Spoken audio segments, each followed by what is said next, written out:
everyone! Welcome to the channel dedicated to sharing the profound insights and wisdom of Andromedan contactee Alex Collier. If you're new here, you're in for a journey that expands your mind and consciousness, bringing you closer to understanding the messages from the fifth density Andromedan extraterrestrials. For those returning, we're grateful for your continued support. Before we dive into today's enlightening content, we have a small favor to ask.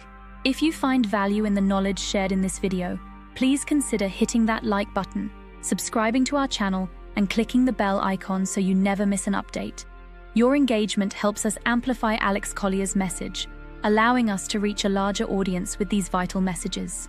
We'd also love to hear from you, so please engage with the comments below. Whether it's a question, your thoughts, or even just an emoji for the sake of engagement, every comment counts. We read every single comment, and your feedback is incredibly valuable to us. Additionally, if you'd like to support us further, consider giving a super thanks tip by clicking the heart with the $sign. This small gesture allows us to continue bringing you more of Alex's messages, unfiltered and directly from his lifelong experiences with the Andromedans. Now sit back, relax, and enjoy today's video.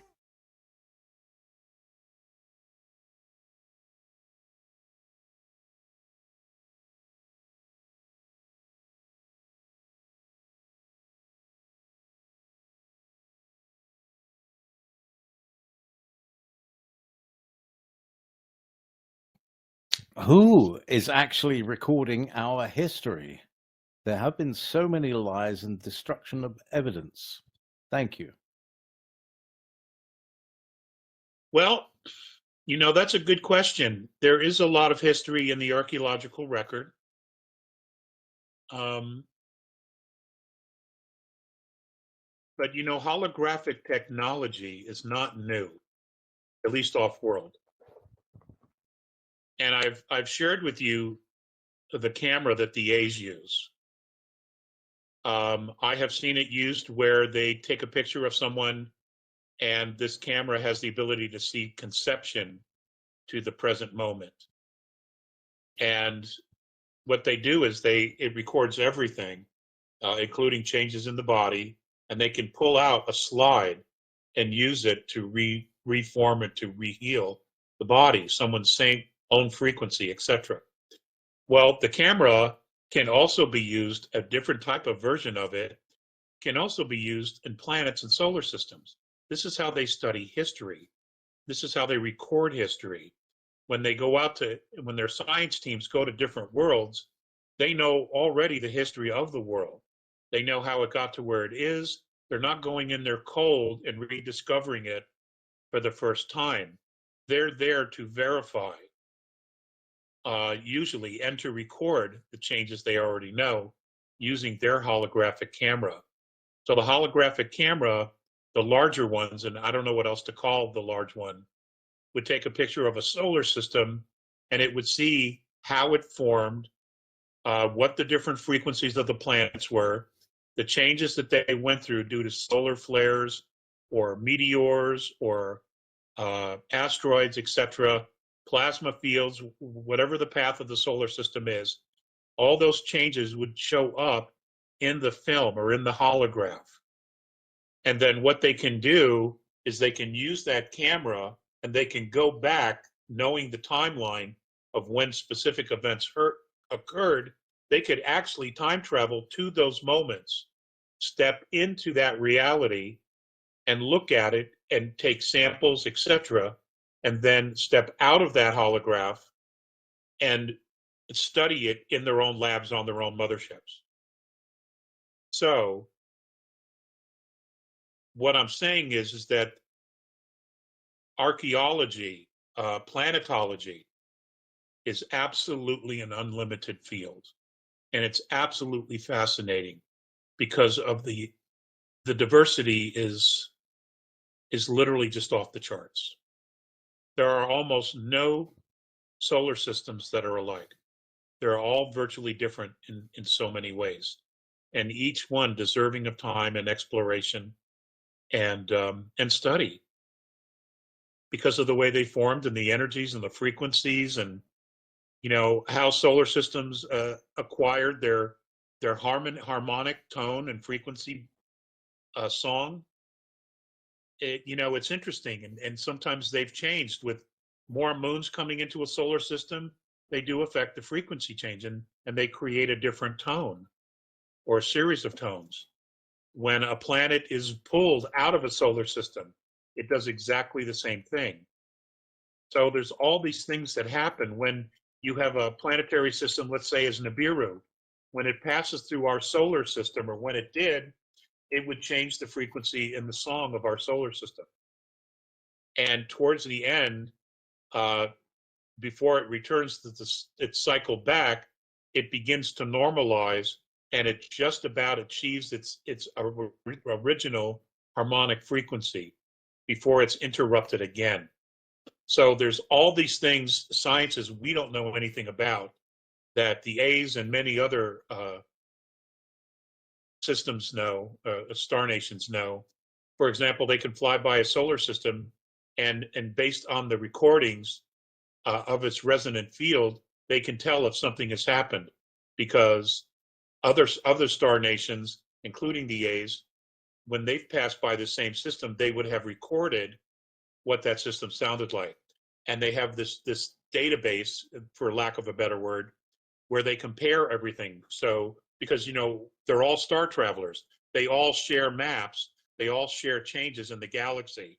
So when their onboard AI navigational system checks it, it will give them a signal if there's been a change in that solar system since the last pass through by another star nation. They will know if there's been a change, and typically they will stop and investigate and take a look at it and find out what's changed and document it and add it to the database, so that anyone coming behind them will know that this system's been changed and altered because of this event. It's a cooperation, it's a massive cooperation between star nations.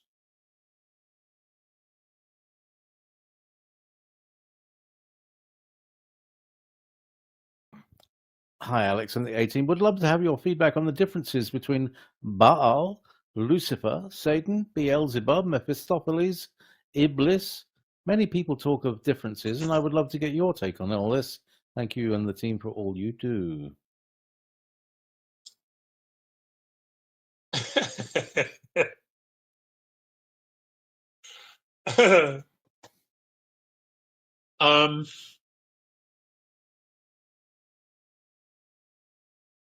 That is a webinar question too. That really is. That is a real deep rabbit hole. Let me just say this to you, and I will start and end with this one thing. And please, somebody send me this question as well, so I don't forget it. Back in 1959 to 1960, in Rome, there was the Second Ecumenical Council. It was there that the church admitted to creating the devil. They admitted to creating the devil. Now, they didn't call him Lucifer. So it's interesting. I mean, they said the devil.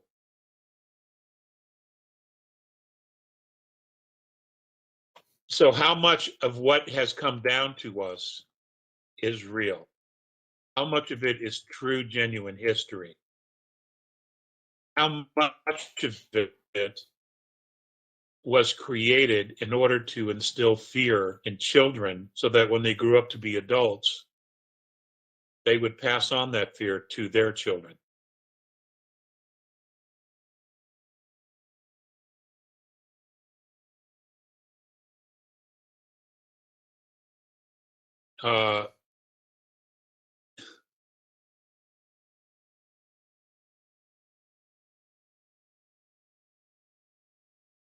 I think what we'll find out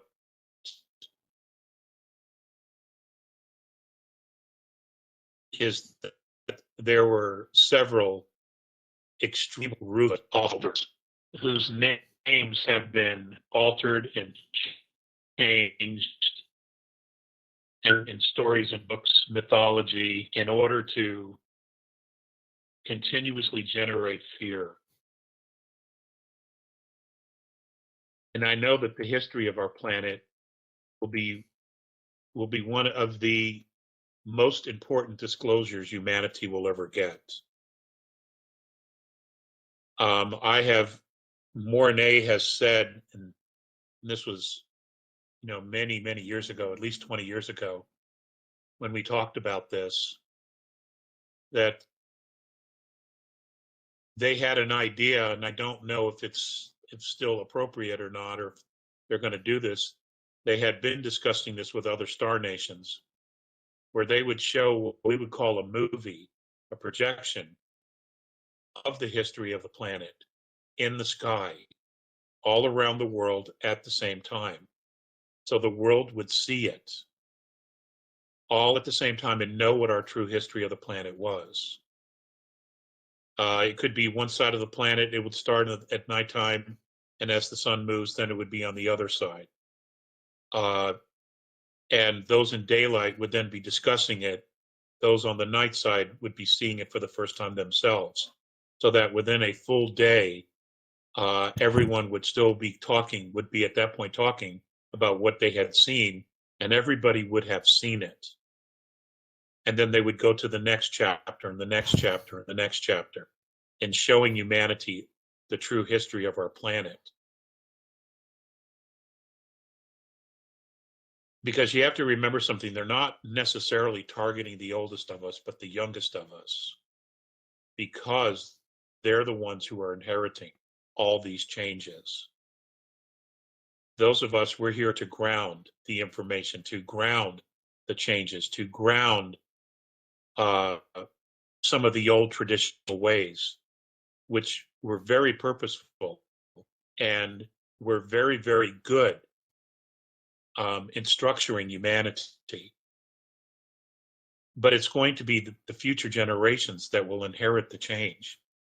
Some of us, may live long enough, even using the technology, to see all these changes. But, if you have a son who's 10 or 15 years old, with the new technology, the medbed technology, etc., they could live to be 1,000 or longer or older than that.